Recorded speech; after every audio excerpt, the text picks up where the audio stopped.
लंबोदरं परमसुन्दरमेकदन्तं रक्ताम्बरं त्रिनयनं परमं पवित्रम् उद्धदिवाकरतलोज्ज्वलकान्तिकान्तं विघ्नेश्वरं सकलविघ्नहरं नमामि।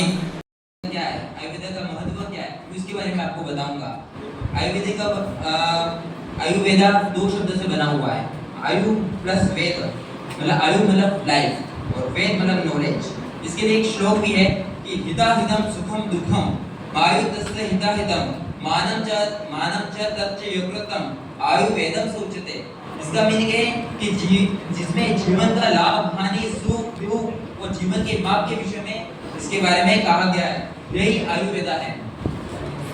आयुर्वेदा की उत्पत्ति कैसे हुई मैं इसके बारे में बताना चाहूंगा कि आयुर्वेदा की उत्पत्ति देवी के समान माना गया है। ये सबसे पहले आयुर्वेदा की उत्पत्ति ब्रह्मा जी के द्वारा हुई थी। ब्रह्मा जी ब्रह्मास्मत्वम आयुर्वेदम प्रजापति मजिन्द्रम स्वश्रो सह साक्षात् स्व त्रिपुरा दिवामुनम देवनी वेश कास्ते तो प्रदत्तंद्राणि जैसे अर्थात ब्रह्मा जी ने आयुर्वेद का ज्ञान प्रजापति दक्ष को दिया था। प्रजापति दक्ष ने अश्विनों कुमार को इसके बारे में बताया था और फिर सह साक्षात् इंद्र को दिया था और भारद्वाज ऋषि ने धरती में समस्त ज्ञान को प्रसारित किया था। और आयुर्वेद का उद्देश्य क्या है? आयुर्वेद का उद्देश्य है प्रयोजन स्वास्थ्य मातु विकार प्रशमनम च, मतलब सब निरोगी काया रहे, सबका कल्याण हो। आयुर्वेद का मूल उद्देश्य है। इसके अंदर त्रिग्रंथ भी है। इसमें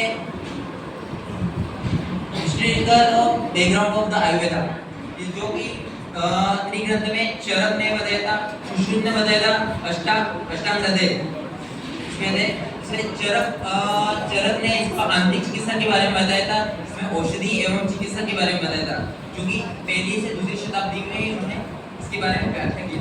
इसकी विशेषता 8 अंगों में से विभाजित किया है। इसमें सूत्र स्थान, निदान स्थान, विमान स्थान और शारीरिक स्थान के बारे में इसका वर्णन किया गया है। शुश्रूष संहिता यह फादर ऑफ सर्जरी के नाम से जाना जाता है। इसमें शुश्रूष संहिता ने शल्य चिकित्सा के बारे में बताया गया है। और अष्टांग हृदय वाक्पट्य द्वारा रचित है और इसमें दोनों विषय के बारे में समन्वय है। आयुर्वेद इन द उपन्यास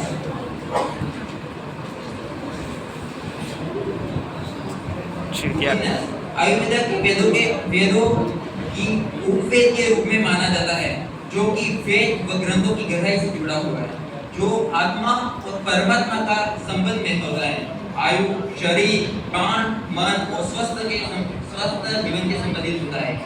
प्राण और आयु के संबंध में छंदोक्त उपन्यास भी इसके अंदर आता है।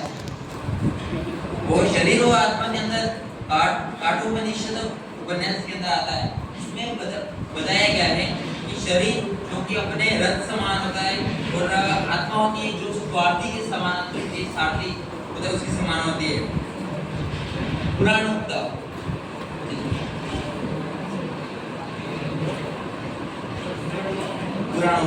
हिंदू धर्म में पुराण का बहुत महत्व है, जो कि वेद की कठिनाई भाषा को सरल भाषा में आम भाषा के रूप में पहुंचाया जाता है।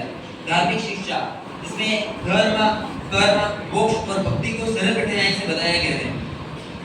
इसमें इतिहास संरक्षण राजा और ऋषियों की वंशावली को जो बचाने का कार्य किया जाता है पुराण के अंदर। सांस्कृतिक एकता विभिन्न परंपरा सूत्र की बाधा के बारे में इसके बारे में बताया गया है।